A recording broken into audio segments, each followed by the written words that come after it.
రాష్ట్రంలో శుక్రవారం, శనివారాల్లో పలు జిల్లాల్లో భారీ వర్షాలు కురుస్తాయని, మిగిలిన చోట్ల ఓ మోస్తరు వర్షాలు కురిసే అవకాశం ఉన్నాయని వాతావరణ శాఖ తెలిపింది.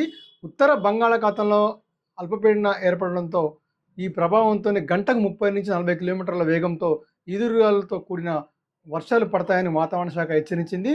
అరేబియా సముద్రం నుంచి దక్షిణ ఛత్తీస్గఢ్ మీదుగా ఒక ద్రోణి కొనసాగుతుందని పేర్కొంది.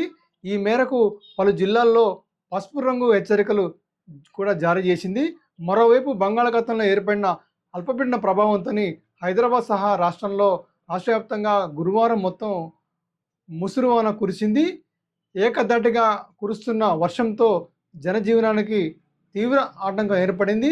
గ్రామీణ ప్రాంతాల్లో వాగులు, వంకలు, చెరువులు పొంగి పొరలాడుతున్నాయి. అత్యధికంగా కుమరంభీం, ఆసిఫాబాద్ జిల్లాలోని కౌటక్లోని 6.5 సెంటీమీటర్లు వర్షపాతం నమోదైంది.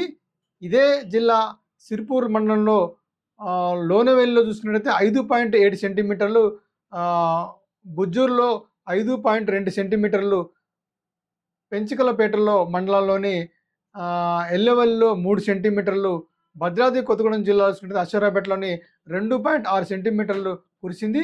రాష్ట్ర వ్యాప్తంగా 836 ప్రాంతాలు కూడా వర్షాలు కురుస్తున్నట్టు కూడా వాతావరణ శాఖ తెలిపింది.